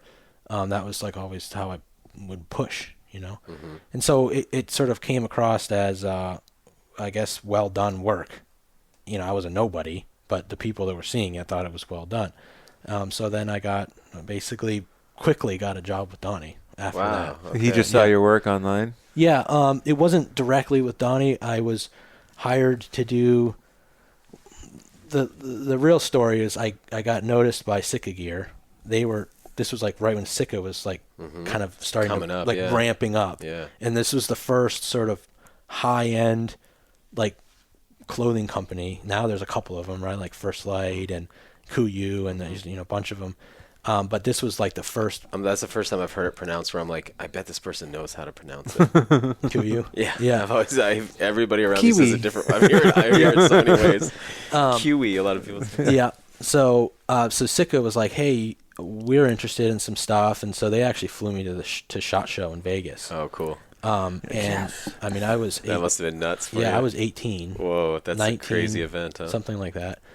And they flew me out there, and of course, then I met a lot of people, around the Sitka booth. I was hanging out at the Sitka booth, and they had some ideas. Those ideas never actually came up. I didn't end up working directly for Sitka, but I met Jeff Simpson, who was like Heartland Bowhunter. Was a high-end show at the time. He was done with Heartland Bowhunter, but he was working on a new project, and he was like, I need a camera operator. So he ended up hiring me. Well, that project was a collaboration with Donnie. Okay. And so that's how I then met Donnie, and we did that for just a year, and it didn't work out. The two heads butting like just didn't work. So we ended up sort of all splitting off and doing different things, and I went with Donnie. Cool. Okay. Yeah. When you earlier before we started recording, you and I were talking about True Velocity, that polymer composite ammo. Yeah. And or ammo casing. Yeah. And it was clear to me, like, oh, this guy understands ballistics, understands firearms. You just tell you get in a conversation with somebody how deep they are into it, and you sounded like you're pretty deep in it. And something I've noticed working with Grant is there's all this overlap in both with firearms, but also firearms, especially firearms and optics with the camera stuff, you know? And so a lot of the conversations you guys are having go over my head, but technique wise, just the stability of it, you know, I shoot a lot off tripods. And so it's like, you know, focal lengths, all these kind of things. So did that help at all, like having that overlap, or have you noticed what I'm talking about? Yeah, I know what you mean. A lot of the fundamentals are the same, you know? I mean, you're shooting like wildlife, for example, you're shooting it with a camera or with a gun. Yeah, I love that we say shooting. You know? Yeah. So I mean, you know, it's a similar. Shooter's ready. You got to have your lens on it, and you got to be focused, and you got to be steady, and you got to be, you know, all that stuff's got to be kind of the same. That's sort of, you know, my approach like with Donnie. You know, is, you know, he's mostly been the hunter through all of these, and I've been the camera operator behind it, but it's like we both are there, and I'm shooting the animal too. It's just with a different tool. Right. That's it. You know? Right. And you know, I've got to be, if it's a bow hunt and, you know, over 20 yards, I got to be 20 yards too, you know? And, so, you know, it's kind of a teamwork, you know? I found making WildFed that it's one thing getting close to an animal. It's another thing getting close to an animal with somebody who's operating a camera, especially because when I'm stalking into an animal, I'm just looking at the animal. Yeah. But the camera operator, Grant, you've got to be looking at your camera a lot. Yeah. And so that means you can't look at your feet. You're not able to watch the animal as much. And then when you're the person operating the firearm or whatever projectile launcher you're using, where it's like that thing of you've got a shot and it's perfect, but the camera doesn't have a shot yet. Right. And waiting for those two things to sync up is like, oh man, it's so nerve-wracking. Yeah. So I'm kind of curious to hear a little bit. I imagine you are too, Grant, just to hear a little bit about your learning curve and maybe lessons learned over the years. Yeah. I guess Donnie and I have always been very in sync. You know, we have a very similar style.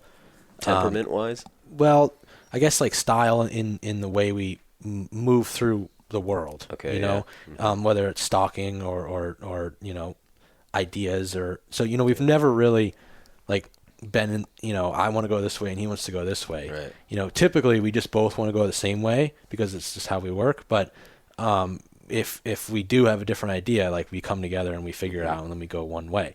And so it's always been pretty natural, I guess. It's easy. It's a little easier. The spot and stalk stuff is a little easier to get in line. Yeah. A lot of times because I'm like basically right over. Deer hunting can be tricky because sometimes, you know, I might be in a tree, you know, a couple feet away, and so our lines are different, our angles, you know. But the spot and stalk stuff, as long as you're right over the shoulder, you know, like lining everything up is pretty easy. We've definitely screwed things up. There's no doubt about it. You know, have you ever had a hunt you couldn't use because you missed the kill shot? I guess. I hate saying it like that, the kill shot, but that's what it is, right? Yeah, right. No, not yet. I mean, there's been times when I've like double punched record, but not like at that moment. Yeah, you know, like, you know, it'd be like a stupid interview or something. Right, you know, right. Yeah, we're good to go. You think you're recording? Donnie's, you know, we used to do a lot of interviews where I would walk away. We don't do that as much anymore, but we would call them like brain dumps, basically, where like he would sit on a rock and I would just set the camera on a tripod. Yeah. And he's gotten a lot better at being on camera. Yeah. But back then I found that if I was there, his interactions with the camera weren't as good. So if I left, it would come out more natural. Yep. So I would just set it up, you know, and I would walk away and like come back 5 minutes later and just, you know, what came out, and he would just dump a bunch of stuff out. And but every once in a while, you know, I come back and be like, oh. Well, let's try that take again. Yeah. I think we should do it again. I think you seem more clear now. The light's looking a lot better now. Yeah, exactly. So, you know, things like that would happen every once in a while, but not in the moment of truth. That hasn't happened. Yeah. But you know, it's always, you know, and then you could always like get corrupted footage or lose a card or, you know, we're out there for, you know, 3 weeks at a time. Yeah. You know, we got to deal with like data management and batteries. What are you doing how are you charging your batteries out there? You just bringing a lot? I've done different things. At this point, yes, I'm bringing a lot. I used to bring solar and charge, and this was back when I was shooting on like Sony like A7 like so it's a small battery. They were like those NP50 batteries or whatever. They were tiny and they lasted like 8 minutes. And so in order to bring enough batteries to go 3 weeks you'd have to bring like hundreds and hundreds of batteries. So I would bring solar gear and I would charge, and that was like, it was difficult because you have to carry all that stuff. And now you're talking about chargers. It's not just the solar equipment. You got the solar charger, then you got the battery pack for the solar panel, and then you got all your charging ports for all your batteries, and and usually a power inverter because they're not DC, they're AC, and all that stuff.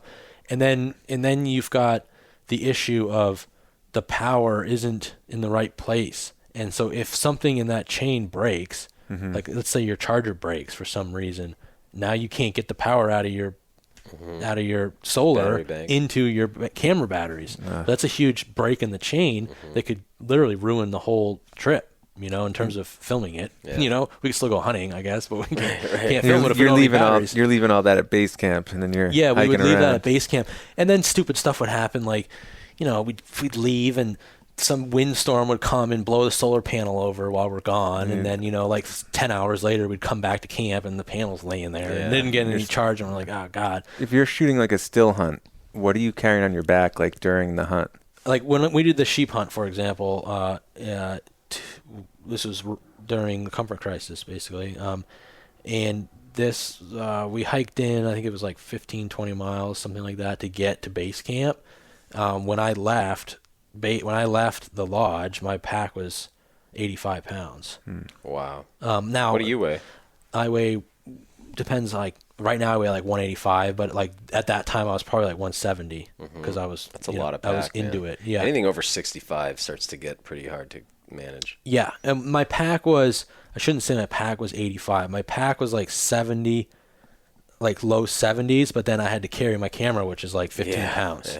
Yeah. So, all in all, it was like 85 pounds in gear. 15 pounds? Yeah. You're carrying that to base camp or out of base camp? Into base camp. Okay. But then during a day hunt, I would bring, I'd have my FS7, which is on my side all the time. I don't put it in my pack. Right. I'm carrying that. And then in my pack, I would usually have, a spare battery or two, and then I'd usually bring like an A9 photo camera. I use all Sony, so all the lenses are interchangeable, so that like eliminates having to bring doubles of anything. So I'll bring like, an A9, 24-70, 70-200, a couple lens options. And a lot of the times I go on these trips in the last like 5 years, we bring 2 camera guys. It's not just me. So we split the load, you know.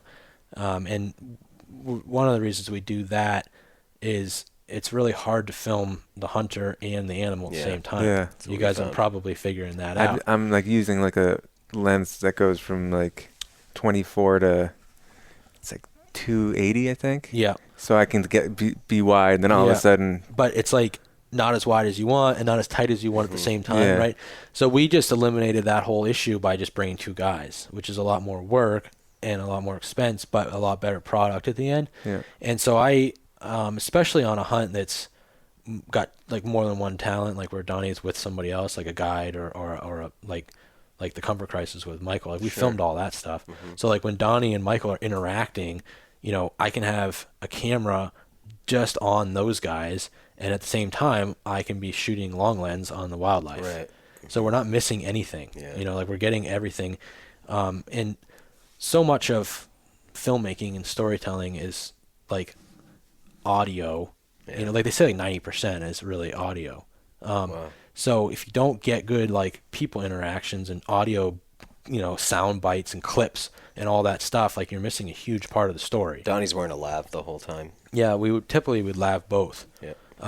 The FS7s shoot 4-channel audio, so I can have a dual channel receiver receiving 2 channels, and then I shoot like stereo mic, which has 2 channels, shotgun mic. So I have 2 lavs and then a dual channel like shotgun on top. So I'm catching basically all that stuff, and I can catch that on both cameras at the same time. Yeah. So you can have. So you send it to both cameras? I can. Yeah, I can have a dual channel receiver on both cameras. So both cameras are capturing the lav mics all the time. So you have a backup. And you're syncing. And editing is just easier. Like, if you need the lav mics, you don't have to find it on the other camera. You can just pull. You carrying a weapon when you're in the Arctic? No. Depends on it depends on the trip, and I mean, if we're gun hunting, then clearly we have a gun because we're gun hunting. But if we're bow hunting, I don't carry anything. Sometimes like we'll have like a 12 gauge like bear gun, but it's not like my personal. It's like just the group's gun. We've gets cumbersome fast though with all that camera gear. Oh yeah, absolutely. I mean, 10 years of going to the Arctic, like I haven't had a bad experience yet. I've spent a lot of days out there. I mean, I had that, I've been driving a car this whole time. I ain't never crashed one. I have crashed the truck. Seatbelts are a must. So, I don't know. I mean, weighing yourself down with all that. I get it. I've been in the airport with guys, like traveling up there, and they're like so worried about bears, and they'll bring, guns. All have guns. They're gun hunting, they're rifle hunting, and they'll have pistols. They all got a 454. And it's like, okay, why do you need your pistol? Like, you already got a rifle. And then they're bringing like bear fences and electric fences so they can like fence around their camp. And it's just like, man, like you're weighing yourself down. Like your experience is getting tainted with your fear. Right? Yeah. Just go out there and have a good time. And if you get eaten by a bear, you get eaten by a bear. Like, I mean, if you're going down the highway tomorrow and you get hit by a drunk driver, like, it's like stuff happens, Not in your control. Yeah, like there's nothing you can do about it. And the chances of getting eaten by a bear are so low. I mean, you're probably more likely to get hit by somebody on the highway. But nobody's afraid of that. They wear seatbelts. Yeah, well, I get where you're coming from, man. You know what Especially I mean? when you're walking and carrying and So, I mean, it's good to have something, but it's not like this. Yeah, not part of your kit, though. The bear thing is overrated. It really is. I mean, I've seen grizzly bears on like mountains 2 miles away, downwind of me, catch my wind and literally run over the mountain. Get out of there. I mean, I'm not kidding you. Like an entire valley away, you'll see bears. They're just specks, and they'll catch your wind and they'll run up over the top of the mountain and run. I mean, they don't want anything to do with you. They're not out there looking for you. Yeah. It's a unique situation, Bear hunters, like guides, of course, run into it, and you hear like, oh, like all the guides have bear stories. Well, yeah, because they're trying to intercept bears on a daily basis. This is what they're trying to do.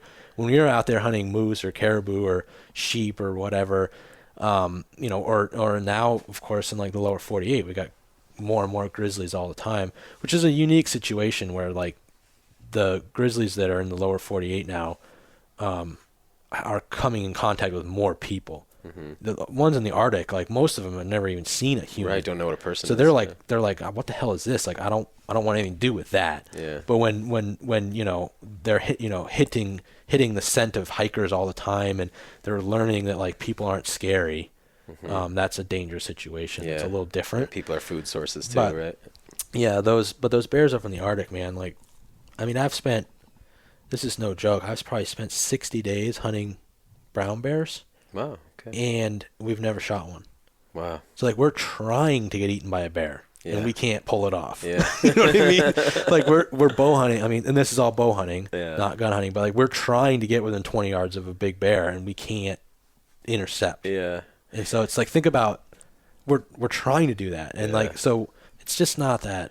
It's just not like that. I was telling Grant the other day, my buddy Johnny and I were having a conversation, and Johnny's kind of from the lightning in a bottle, Burning Man type world, and we have all these places where we overlap, but we have some philosophical differences, and I'm the kind of guy who's like, I take personal defense and home defense like real seriously. Yeah. And for him, it's kind of like, oh, dude, what you just said, like, well, then what are you, a prisoner in your own house? And it's like, well, I don't feel like that, but he would feel like that. Right. And that we're talking about it for a while, and I have all my reasons, and he has all his reasons. Finally, I go, like, Johnny, you know what it is, man?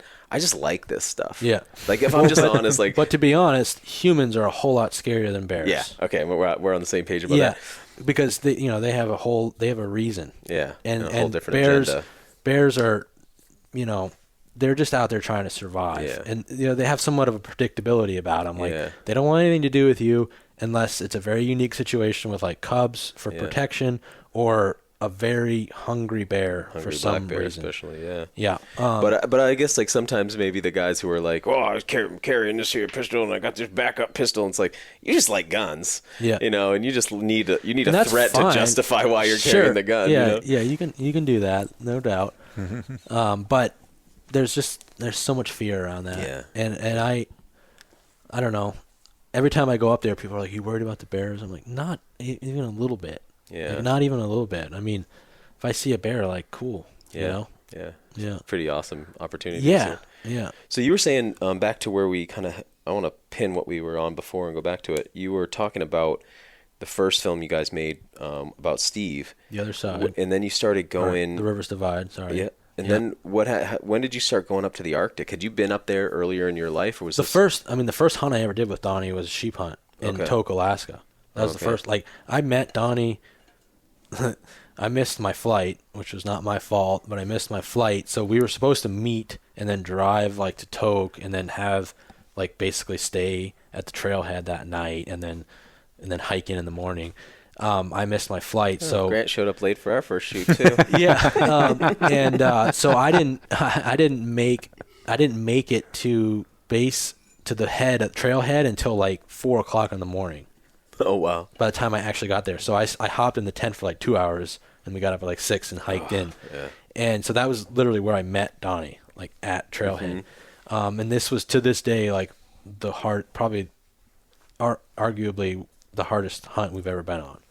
Physically, weather-wise, was absolutely miserable. And so I've been doing that since day one, going up there. But you hadn't before guys started working together? No. Yeah. No. I mean, I'd been to Alaska once, like as like a family trip. Tourist kind of. Yeah. But no, but I mean, definitely done a lot of exploring. I grew up in Maine. Yeah. So I got winters and cold and all that and exploring and ice fishing and hunting. And so, I kind of had this like background of like doing adventure. But no, I'd never been up there. Yeah. And the first time I went up there, I was like 20 years old. So I didn't have a whole lot of time to do it on my own, I guess. I guess I'm looking forward to picking your brain over time about, I'd like to make some episodes, up in the Arctic and not having experience with going there. It's like where it's so overwhelming. It's like, how do you even? Yeah. After doing it now for 10 years, I guess I feel like I've been saying 10 years now for like 2 years, 2 or 3 years. So I probably have to actually count up how many years it's been. Well, 08's 13 years ago. I started my business in 2008. So yeah. So, it's around 10 or 11 years, something like that. And after doing it that long now, like it's kind of second nature, Yeah. I usually pack like at 10 o'clock at night, the night before I leave. I know exactly what to throw in the bag. That's and, awesome. The stress it's funny how the stress is diminish the more you get used to something. Yeah, right. I can remember like when I first, like that sheep hunt, the very first time, I mean, I didn't sleep the whole night. Right. I mean, I was up like looking at all of my gear and like picking it all apart and like trying to make sure I had everything. And now it's like, now it's just like, throw it all in a bag and go. Stress inoculated now. Traveling too, like same thing. I would get in the airports and I'm like, I guess my flight's in 15 minutes. I should probably go to the gate, It's just like, just, I don't know, been through it many times. Yeah. So you guys started going up there and making just these really epic pieces, right? How has the industry received it? I guess I want to kind of like catch up to where the industry's at now and have a couple questions about it. But I'm curious, as you guys started to make more artistic, longer format, more thoughtful and introspective stuff than was typical. How has it been received, and then like what are the outlets for it? Like, you know what I mean? It's been a hard road. It's been received, of course, very well, and the people that watch it love it.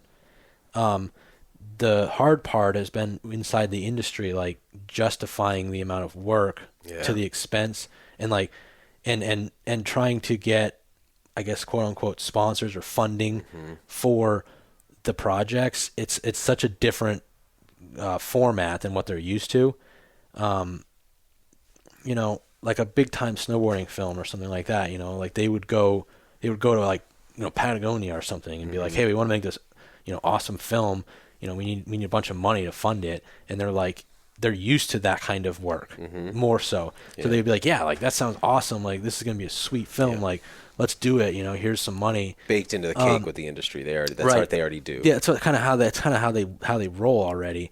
The hunting industry. So, especially back when we started, was so TV show formatted that, like, you know, you would go to a sponsor and you would say, you know, I have a slot on the Outdoor Channel, or Sportsman's Channel, and my slot is like, you know, this time frame, and you know, this is kind of like my viewership, and these companies would basically just have you know, they would, you know, have like a chart that just says like, oh, you're worth this much money because you're on at this time. Based on the matrix. This is how many people watch that slot, and you know, like you kind of fall into the higher end category or the middle or low category.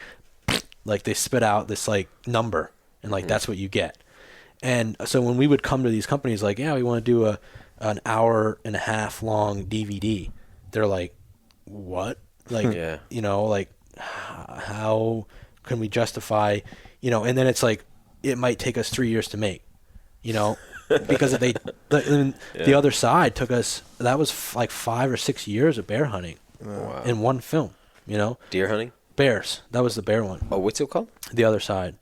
Oh, I haven't watched that. Yeah, that's the latest one we did. And that, like literally like 6 years worth of bear hunts in there. Okay.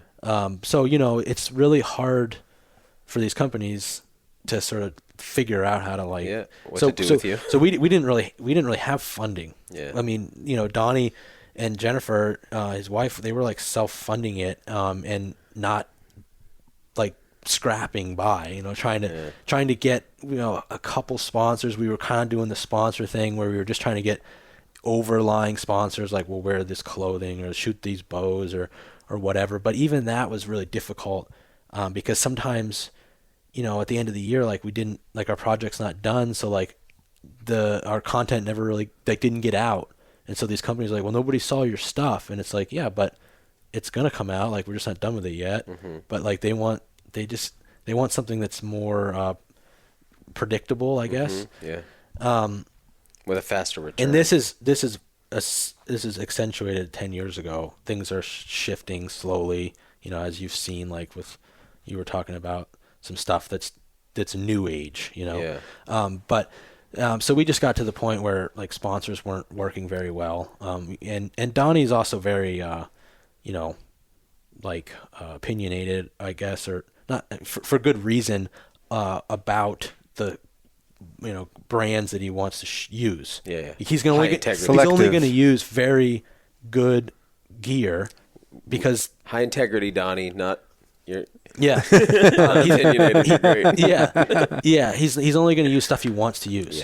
And so like if a company comes to him and says, oh, I want you to you know, wear this clothing, and the clothing sucks, like he's not going to, even if they're going to offer him a bunch of money, like he's like, I don't want to wear this clothing. Was that joke you made to me in the car today, Grant? You're like, Daniel, you're going to need to sell out a little bit. Think about the people you work with.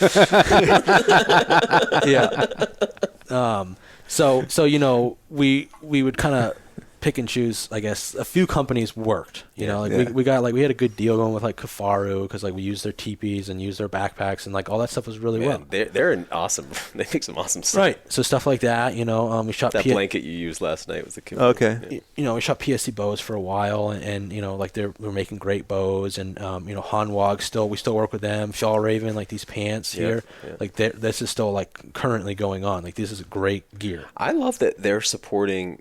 I have a parka from them that's just amazing. I love that they're supporting hunting. That's really cool. They actually, like in their website, have hunting like line. Yeah, like they actually have some hunting branded stuff. No, it's great. I mean, that's one of the reasons they're making really good gear, and then, you know, they're supporting like Donnie. And gear that's different than a lot of they're not the cookie cut gear. I mean, they make really different stuff. Yeah, very different. So that's great. Okay. But I mean, we've used this stuff for the past like 3 years all across the world, you know, and it's been great for us. So it's been a unique road. Once we actually started making some DVDs, you know, and selling DVDs, then that was sort of helping fund the projects. But really where we started getting sort of funding was through commercial work. And our films inspired, companies to essentially call us. We didn't really plan on commercial work. Right. It was like hunting films was sort of the goal in the beginning. It all looks like a plan in retrospect, but right. It wasn't really the plan. And all of a sudden, companies were calling us going, your stuff's really good. Would you guys do like a commercial for us? And we were like, well, let's try it out. And so we started making a few, and next thing you know, we're working on more commercials now than we know what to do with. That's awesome. So the hunting stuff it's not back seat, but it's no longer on the front in terms of like the only thing we're doing. Yeah, you guys are very established now. Yeah, and we're using hunts. We now have 10 years of footage.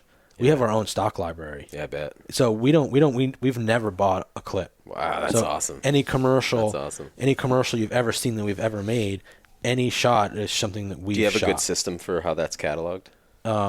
Lots and lots of hard drives. Yeah, but it's not like organization. Not really. I'm always behind the scenes because we have so much footage, right? Yeah. And I'm always going like, what we need to do is organize these clips. I just need to get the episode done, Daniel. It never happens, we don't have it's the hard. manpower for it, but I would. And love we don't to either. Have that. I mean, it's Donnie, Kyle, who's producer, editor. He does all the editing, and then me, and then we have a full-time like musician, Casey. He does all like scores. Oh, you do. You guys score your we stuff. score all of our own That's music. tight. And we do that we'll even do that for us. Like people will call us saying, "Hey, we just want music for something," and so cool. we'll custom score music. That. Yeah. Sometimes we'll hear our music on a commercial or something. Yeah, Like, I know. The funniest thing that's happened to us was we were watching an episode as it aired live on Outdoor Channel, and then they cut to commercial break, and one of the commercials had a track that was in the episode that we had already seen, where it was like, oh my gosh, that's crazy. Yeah, the music so much of music that stuff to selection. go around, music selection is really hard, and we found Casey's just awesome, and he's just super talented. That's cool. And he's like, really easy to work with, and we're like, let's hire him full time, and bingo. So, but I was saying like we're a small crew. Yeah. I mean, we're really only 4. Yeah. So yeah, like Kyle's. Which is really nice in some ways, right? Kyle's overrun. Yeah, it's super nice. We're getting a lot of work because of that. Companies are getting tired of the big show, and we've kind of been like branded a little, like we've been like inside. People are saying we're like the ad agency killer because the companies are coming directly to us and they're not going through an ad agency anymore. Right. I mean, a few companies are. It's like, here's what you need to do, guys. This is what I'm thinking. Yeah. You don't need all that glad handing. And these ad agencies will come to a company like us, and they'll say like, how much is it going to cost to make this commercial? And we'll say like, whatever it is, $75,000 or whatever, and then they'll go to that company and be like, yeah, it's $150,000. Right. And then cutting out that middle. Right, and so these companies are now getting a potentially just as good or better product for half the money. Probably better in the sense that they don't have these ad agencies in between, like trying to change things. We've done some ad agency stuff, and it's really difficult. Yeah. And then you've got, of course they've got to be on set, so then you're dealing too many cooks in the kitchen. Yeah, you're dealing with like their opinions and their ideas, and so of course it's been done this way for many years. So I mean, great work has come from ad agencies, but it's not always what you need. Yeah.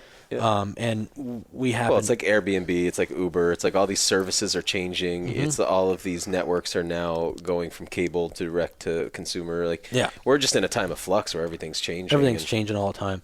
But yeah, we get to show up on a shoot, with 4. We have a grip that we use pretty much all the time, and then audio.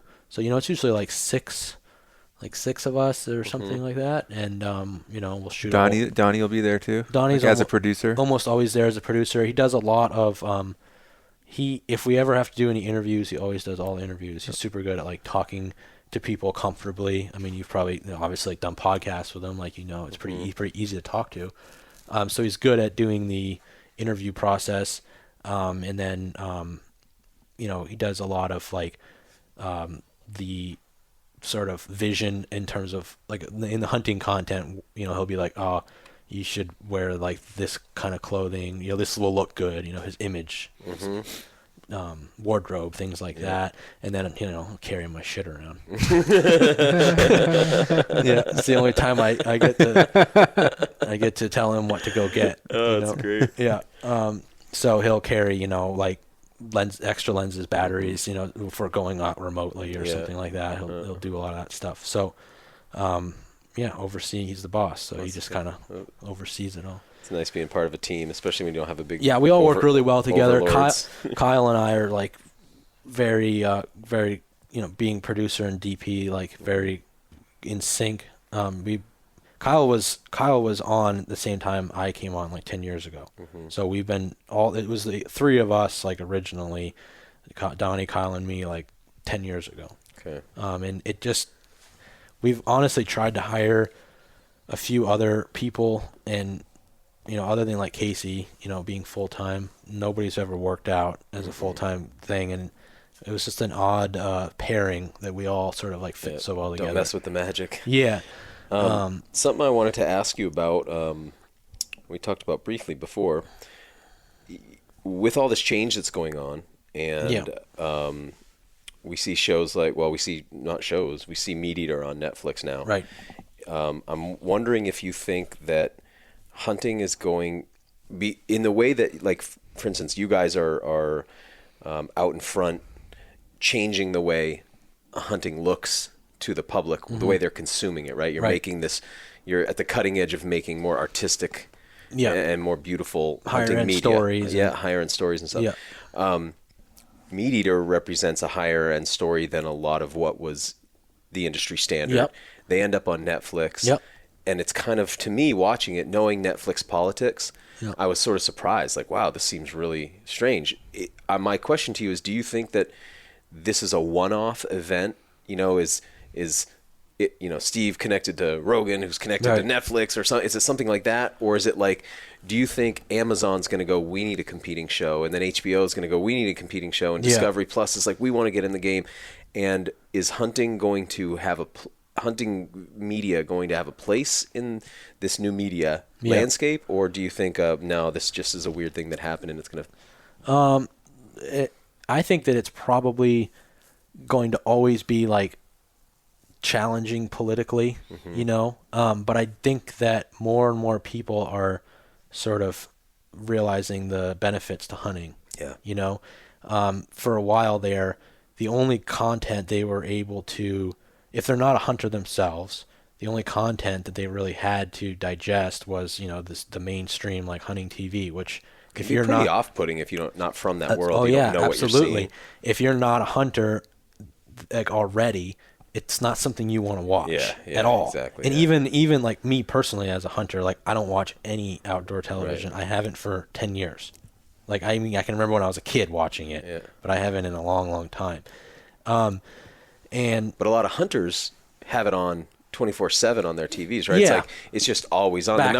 The number of guys have come up to me and been like, "Hey, yes, I've seen you on Outdoor Channel because I have it on all the time." And it's like, see you on there, which is all good. But the non-hunter or somebody that's on the fence or maybe even anti-hunter would find it. They get to watch that and just go like, "This is so stupid," And so that's not helping the cause, right?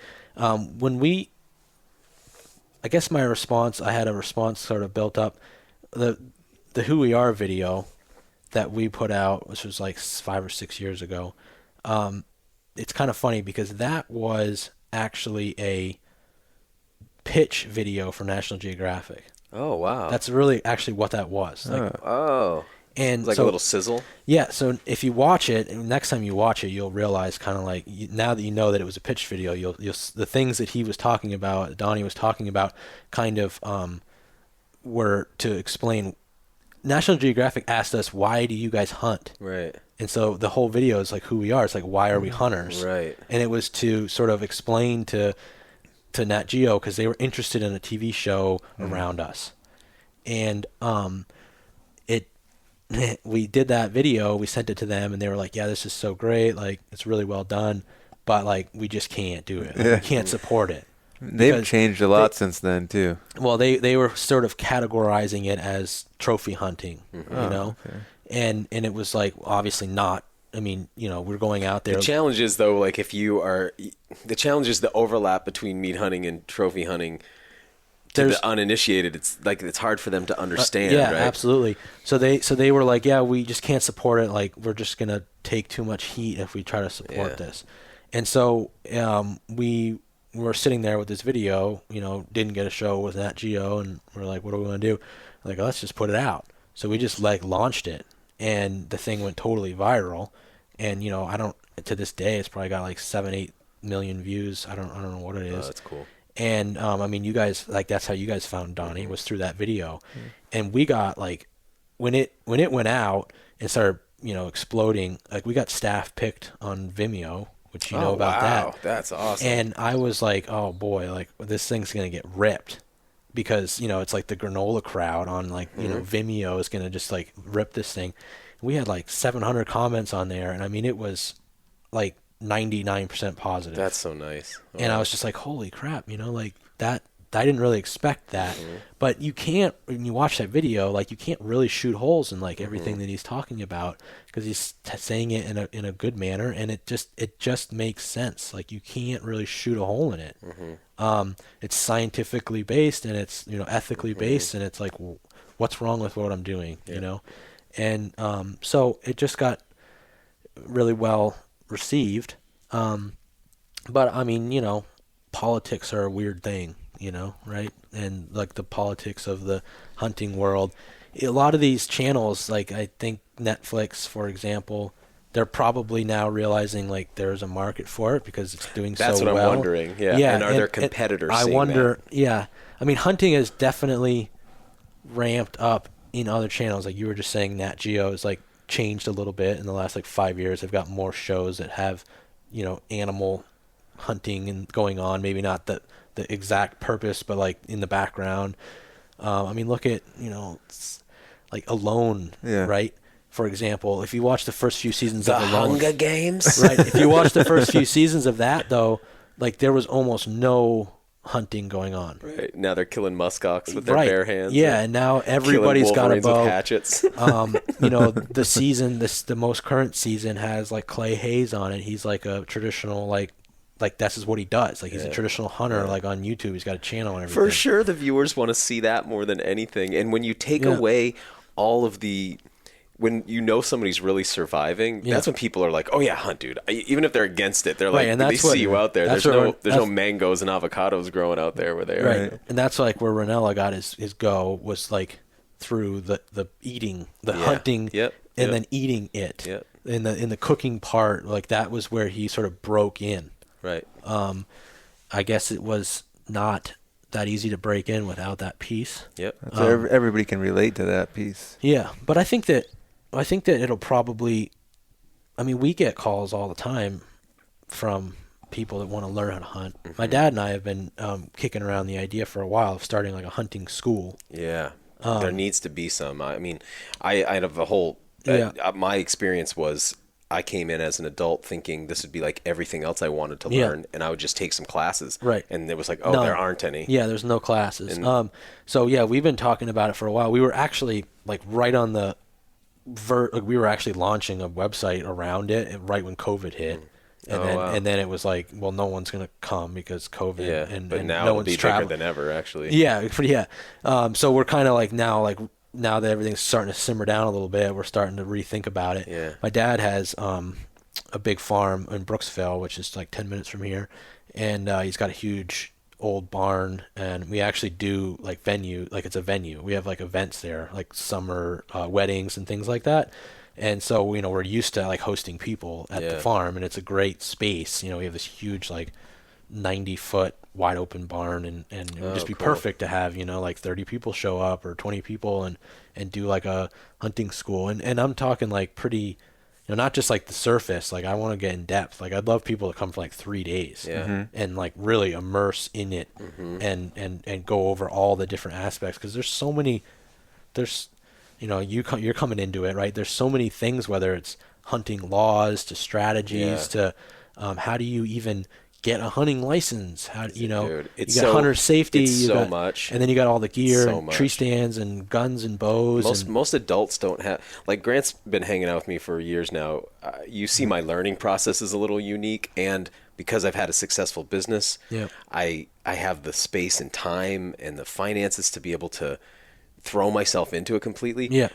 But I watch the average person who doesn't have like a well-structured learning process, who's busy with life, with kids, they want to get into this. It's like there's no classes. Even me, and I spend so much time with you, like, me, filming it. Right? And it's really hard for me. You go to hunter safety, maybe thinking, "Oh, okay, this is where I'm going to learn," and then you're like, "Oh, this is not. That's not what this is at all. You know, that's not what that's for. This is just a credential formality to get your card, right?" So having like a school that people could come to and like actually get a head start on it. Would be a pretty good thing. We've had a lot of support even with the state. We talked to like higher ups in the state, IF&W and whatnot, and they're having this issue where people are buying hunting licenses and not hunting. And they're like, how can we get them out? Because they're obviously interested enough to like actually buy the license, but they never even go out. And it's like, well, they don't know how. They don't know how. They don't know where. They don't. All these things, right? They don't have a place to go. They don't know like what the laws are. They don't know. Like, there's so many things. And it's hard to learn it. I mean, I have been in it for 30 years, and I still have challenge reading the rule book sometimes. You try to read it, and you're like, what is this even saying? What does that mean? What does that mean? And I mean, every year I have to call a warden up and be like, can you explain this to me? Like, because you get into by the time you're doing everything, right? Deer, bears, turkeys, fishing, lobstering, like all these different things, halibut fishing, like I do all that stuff. And it's like, there's so many laws with every single one. And they change every year. And they're always changing. They're little changes right, somewhere. So every year I have to call up a Marine Patrol or a warden and be like, can you explain this to me? Like this law, like, isn't making sense, or how they changed this? What did they do? So there's so much to it. But anyways, all those things, landowner relations, wardens, like the big scary warden, like they're not that scary. Like I know a lot of them, and like I'm friends with them. Most of them hunt, so it's like it's not hard to get. It's all good. You just got to follow the rules, and like they're not going to be on you. So all those things, trying to put all that into a school so that people could get a handle on it. And there could be lots of different kinds of classes, of course. It could be specialized, like how to shoot a bow or how to shoot a gun, or so many things. Animal-specific clinics and stuff. Yeah, we've been interested in that. And I mean, I think we're probably going to get there. COVID put a little kink in it there for a year and a half, but we're hopefully crawling out of that hole. Yeah, seems like we are, right? Yeah. I'm hoping they open that Canadian border soon. Well, tell me about it. We hunt there usually every year, and we're not going there this year. That's for sure. Tell me what are your dream hunts and places you'd like to go? What's sort of left on your list? Yeah. I mean, I've been to a lot of places, done a lot of things. To be honest, like hunting big bucks in Maine is pretty much top of my list. Yeah, that's awesome. That's really cool. And I don't know if that's just because it's what I grew up with or what, but the deer, and there's other parts of the country that have similar kinds of deer hunting that there is here, especially in like Canada and stuff like that. Like Lake of the Woods region, that region up there is pretty. I've been up there fishing. I've never hunted up there. Where's that? It's like I guess Ontario. It's like northern Wisconsin. Okay.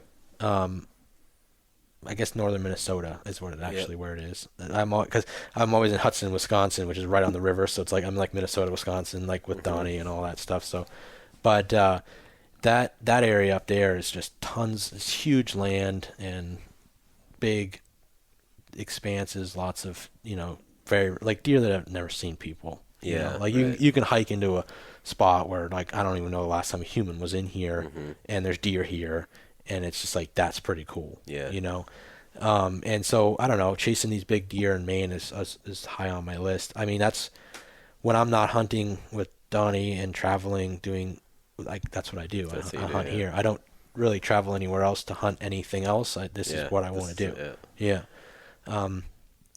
I've shot bucks in other states and other strategies and other ways, and nothing really compares to when I get a 6, 7, 8-year-old, like in Maine, whitetail. It's the best. It's awesome. I mean, you were looking at that one in there. Yeah. Browtine, which I hunted. We hunted, Dad, Josh, and we all hunted him for 5 years. That's crazy. And wow. I should show you in there. I got a pile of his sheds. You'd be collecting his sheds. Yeah, I'd find his sheds, and That's crazy. I'd put 75 miles on, in January looking for his sheds every year. Wow. Just walking circles in the woods, just looking, and trying to figure out his habits and his ways, and I don't know. It's kind of high on my list, and I think there's a lot of people out there that would like to experience this here, but it's so hard to do. Yeah. It really is. You can go to Illinois for a week and have a pretty good hunt. You could come here for a week and not see a single deer. Right. Now that doesn't necessarily mean you had a bad hunt, of course. You don't have to see deer to have a good hunt, but the chances. It definitely helps, though. It definitely helps. But the chances that you're going to run into a big deer here versus the Midwest states or the southern states, it's not very high. Yeah. God, this state's amazing, though. Yeah, absolutely. But the deer here are unique. Yeah. Big woods bucks. I mean, it says it right there on that book of howls. And there's lots of different ways of doing it with tracking and everything. And I don't spend a lot of time tracking simply because I don't get snow here. Right. And I struggle to leave. I probably should go up north sometimes and track. Find snow and track and stuff, but I get so attached to the deer that I'm after here, and I just don't want to leave them, It's like the end of The Wizard of Oz. Dorothy wakes up. She's like, I had a dream, and you were there, and you were there. And then what she says, sort of all this time, I thought what I was looking for was out there in the world, but it was right there in my backyard the whole time, Yeah. Sort of life is sort of like that, so that's really cool. It's an emotional roller coaster. Tell everybody where to find all your stuff. Well, the YouTube channel being Hunting ME, and then Instagram Hunting ME official. We don't really have. That's pretty much it. We don't have Facebook going on really. What's your TikTok handle? TikTok handle. Yeah. They even have handles on there. Yeah, I guess we started a TikTok page and kind of put a couple things up and realized that was not very much fun. But that's, I guess, Hunting ME official too, I think. But yeah, Instagram's how I followed your stuff the most. Instagram is where most of our stuff is. Yeah, I mean, photo wise and whatnot, and then the hunting, the films are going up on the YouTube channel. Okay. But we're planning on doing another season of it. It's it's going to be a tough year. Josh had a baby a couple months ago, and he's building his house. So I mean, congratulations, Josh. Yeah, that's first kid there. So that's taking a lot of his time, obviously. I'm, got another busy fall, so I'm obviously always in and out. I was literally just on the phone with Donnie working on schedule. It actually sounds better. The new schedule sounds better than the old schedule, so I might be here a little more than I thought. Everybody's always like, "What are you?" And I'm like, just don't even ask me about scheduling because it's pretty much impossible. Mm-hmm. Between hunts changing and then drawing tags, you don't even sometimes you don't even know what tags you have until August. Right. And it's all of a sudden, in 2 months or a month and a half, you got to go on this trip because you drew this great tag. So it's I don't know my schedule. Right. And then the commercial work is a whole nother, we get companies calling us all the time that are like, yeah, I need a commercial and I need it in 2 weeks. Mm-hmm. And it's well, all right, I guess we're going to get on an airplane, in the next 4 days and head out, shoot this thing and edit it, crunch it out and edit it in 3-4 days and get it done. So my schedule's always changing, but the new schedule he was talking about might give me a little more time. I was going to be gone all of September and in through a lot of October, which is all the bear season and all of the early bow season and all that stuff. So I was kind of bummed about that a little bit, but he's talking about moving a few things into August and making a little more room in there. So it looks pretty good. Okay. So I might be around. And then my dad, of course, will be here. He's got that moose tag with his wife, Emma. He's sub-permittee on it, so he's going to be bow hunting them. Cool. Yeah. So that's going to be a big one, and that'll be up, somewhere at some point. Right on. So cool. So we'll watch the YouTube channel, the Instagram account. Yep. And I'm glad to finally meet you in person, man. I hope that we can get out to do something soon. We got to go like spearfishing or something. Yeah, we didn't talk about that. Yeah, exactly. That's a whole other side. Next time. That's right. Well, any concluding thoughts that come up? Any last words? I don't know. What do you say to all these new hunters who are struggling because with all these things that you were saying before? Like, what's your advice to them? I would say like the best thing you can probably do is try to find somebody that hunt. If you can find a good, mentor, right? I mean, most hunters want to teach people how to hunt because they know that the more hunters that there are, the more likely the sport or or whatever you want to call it, hunting as a thing is going to stay. Because it's honestly, it's fragile. Yeah, it's right? very fragile. Politically and we're getting things like laws are getting passed all the time that are impacting the hunting. Yeah. Look at like BC, like they can't shoot grizzlies anymore. The whole province, and that was completely emotionally. That was an emotional thing. Like all the biologists were against it. All of obviously all the hunters, all the outdoors, like it was just emotional. Yep. Save Yogi or whatever. Yeah, we came close in Maine, right? I know, and the bear hunting, the dogs, all that stuff. So I mean, it could get taken. And you can't get it all taken away, but I mean, it can get chipped away to the point where there's so many things missing that it's like no longer the same. Yep. So having more and more hunters, converting people that are especially on the line of, not sure if they're into hunting or not into hunting, at least showing them that that hunting's a good thing, is going to help keep it going. Yeah. So I would say trying to find somebody that wants to teach you, somebody with some experience, because it is a hard thing to break into. Yeah. There's no doubt about it. It's not like it was, 100 years ago where you just grab your rifle 30,000 years ago, walk around and shoot something and drag it home and eat it. Like, or 30,000 years ago. But I mean, in terms of like modern, I mean, it's just in the last 100 years, the change that's happened. So dramatic, right? Yeah. There's so much more to it than it ever used to be. But the old school ways, usually a pretty good way. I'd agree, man. Thanks for listening to the WildFed podcast. You can help us grow the show by subscribing and leaving us a rating and review. It ensures better rankings and more advertiser interest, which translates directly into better shows, more awesome guests, and a constant stream of fresh, new content. Have a question you'd like answered on the show, or a hunting, fishing, or foraging trip you'd like to host us on? Email us at info@wild-fed.com. And be sure to visit our website, wild-fed.com, to check out the WildFed video show and store. WildFed. Food is all around you.